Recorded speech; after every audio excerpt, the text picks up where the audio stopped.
adalah insurans kesihatan penting untuk mengurangkan kos rawatan dan membolehkan individu mendapatkan rawatan berkualiti tanpa tekanan kewangan.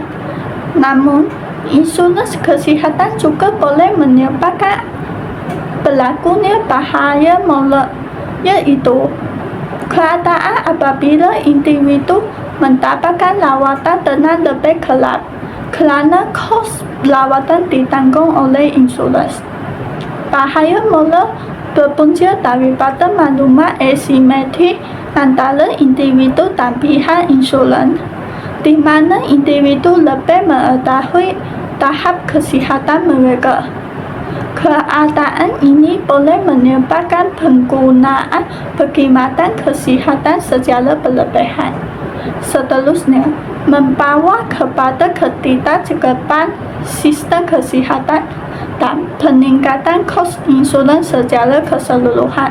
Oleh itu, bahaya moral perlu ditangani bagi memastikan kelestarian serta meningkatkan kecekapan dan keberkesanan sistem kesihatan.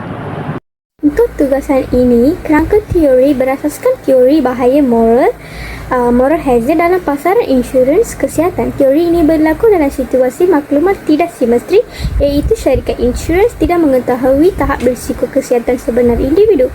Akibatnya, apabila individu mempunyai perlindungan insurans yang tinggi, mereka cenderung menggunakan perkhidmatan kesihatan secara berlebihan kerana kos rawatan tidak lagi ditanggung sepenuhnya oleh mereka.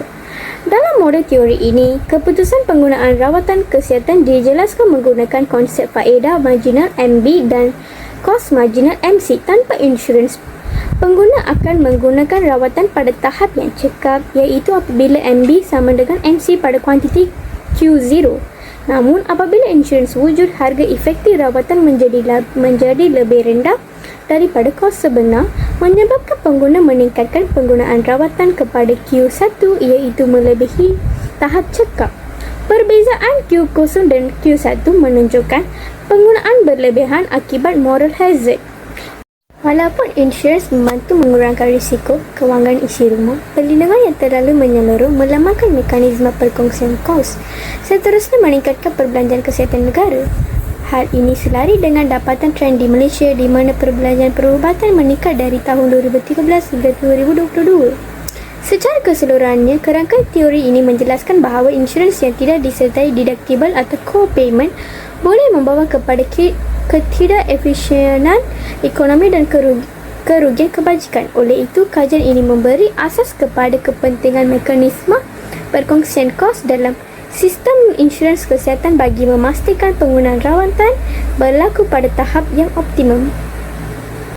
Selain itu, aplikasi dan analisis. Aplikasi sebenar bahaya moral dalam insurans kesihatan boleh dilihat di Romania. Terdapat 3 senario. Yang pertama, rawatan tulang belakang. Yang kedua, kanser buah pinggang. Dan yang ketiga, masalah pendengaran. Untuk senario pertama iaitu rawatan tulang belakang, pesakit memilih sama ada hendak melakukan pembedahan yang lebih mahal iaitu sebanyak RM20,000 atau menjalankan rawatan perubatan dan fisioterapi yang lebih murah.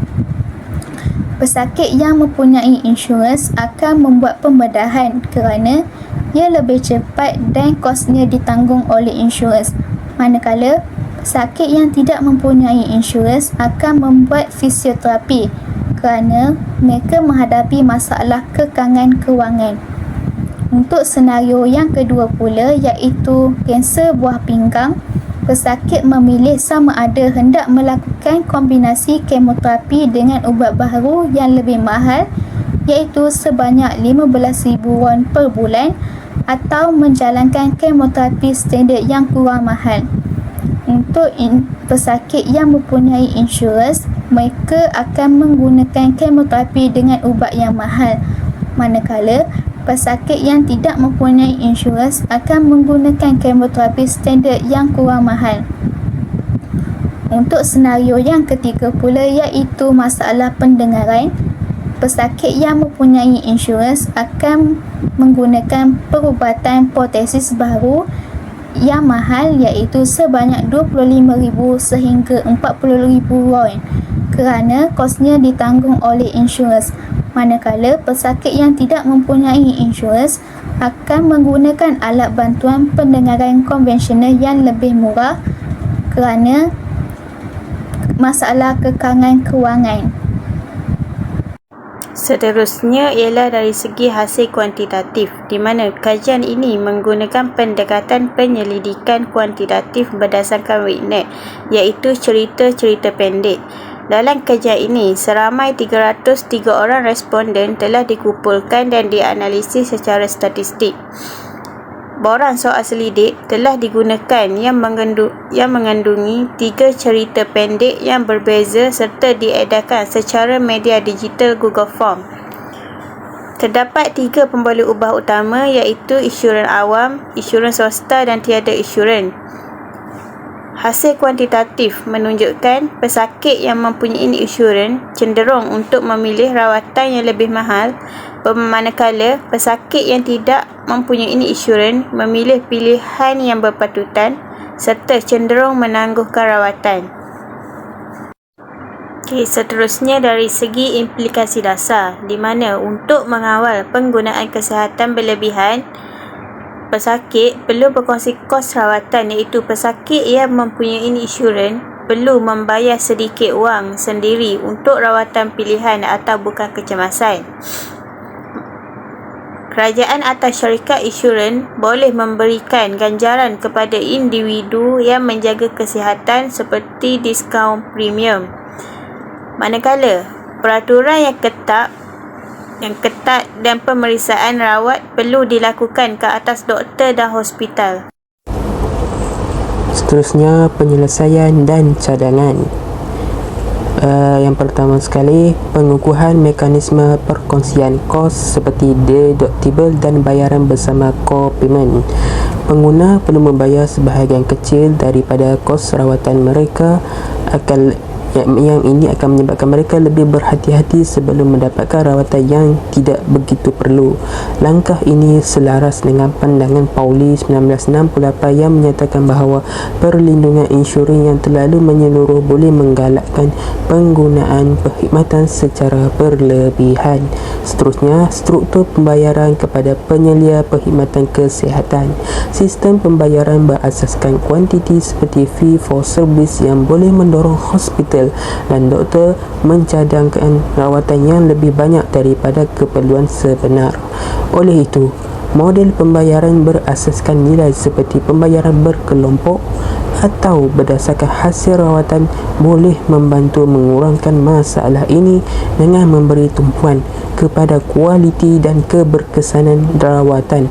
Zaufel, Med dan Menin tahun 2000.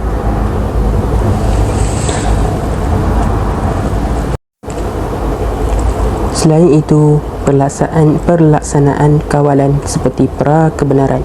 Pelaksanaan kawalan seperti pra-kebenaran bagi prosedur tertentu dan pemantauan terhadap tuntutan insurans boleh membantu mengurangkan penyalahgunaan perkhidmatan kesihatan.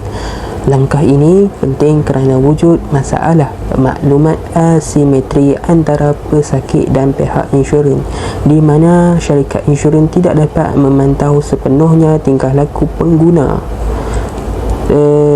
Seterusnya, peningkatan kesedaran dan pendidikan pengguna. Peningkatan kesedaran dan pendidikan pengguna mengenai kos rawatan dan kesan penggunaan berlebihan juga penting apabila pengguna memahami bahawa penggunaan perkhidmatan dan kesihatan secara berlebihan boleh meningkatkan kos keseluruhan sistem dan premium insurans mereka. Mereka lebih cenderung untuk membuat keputusan lebih rasional. Isu ini berkait rapat dengan beberapa matlamat pembangunan mampan (SDG). Matlamat pembangunan mampan terutamanya SDG 1 iaitu tiada kemiskinan, di mana insurans kesihatan berperanan melindungi isi rumah daripada beban kewangan akibat kos rawatan perubatan yang tinggi. Namun, bahaya moral boleh meningkatkan kos operasi syarikat insurans dan seterusnya menyebabkan kenaikan premium. Kesan ini memberi tekanan kewangan terutamanya kepada golongan berpendapatan rendah dan boleh meningkatkan risiko kemiskinan. Oleh itu, kawalan bahaya moral membantu memastikan perlindungan kesihatan kekal mampu milik dan menyokong pencapaian SDG 1. Selain itu, moral hazard turut memberi kesan terhadap SDG 3 iaitu kesihatan baik dan kesejahteraan. SDG 3 merupakan matlamat yang paling utama berkaitan bahaya moral dalam insurans kesihatan. Bahaya moral boleh menyebabkan peningkatan permintaan terhadap rawatan perubatan yang tidak diperlukan, seterusnya membebankan sistem kesihatan awam dan swasta.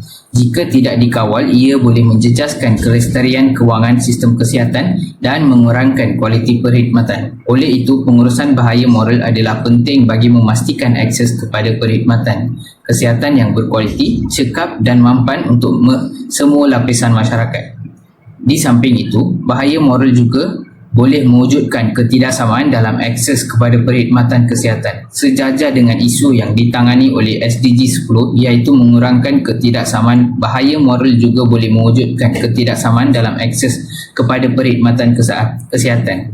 Golongan berpendapatan tinggi mungkin lebih cenderung menggunakan perkhidmatan kesihatan secara berlebihan, manakala golongan berpendapatan rendah terpaksa menghadkan penggunaan akibat peningkatan kos. Langkah dasar seperti bayaran bersama co-payment, had tuntutan dan penilaian keperluan perubatan dapat membantu mengurangkan ketidaksamaan ini sejajar dengan matlamat SDG 10. Kesimpulannya, kajian menunjukkan bahawa individu yang mempunyai insurans kesihatan menggunakan lebih banyak rawatan perubatan, membuktikan kewujudan bahaya moral. Walaupun data lepas berguna untuk menilai kesan polisi sedia ada seperti Medicare, ia tidak mencukupi untuk meramal masa depan kerana perubahan ekonomi dan sistem kesihatan.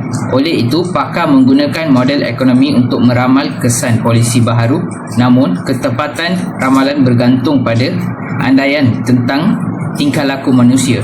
Secara keseluruhan, gabungan data sebenar dan model ramalan adalah penting kerana data membantu memahami keadaan semasa, manakala model membantu perancangan masa depan, termasuk kajian terkini tentang perubahan tingkah laku doktor dan hospital akibat insentif bayaran insurans.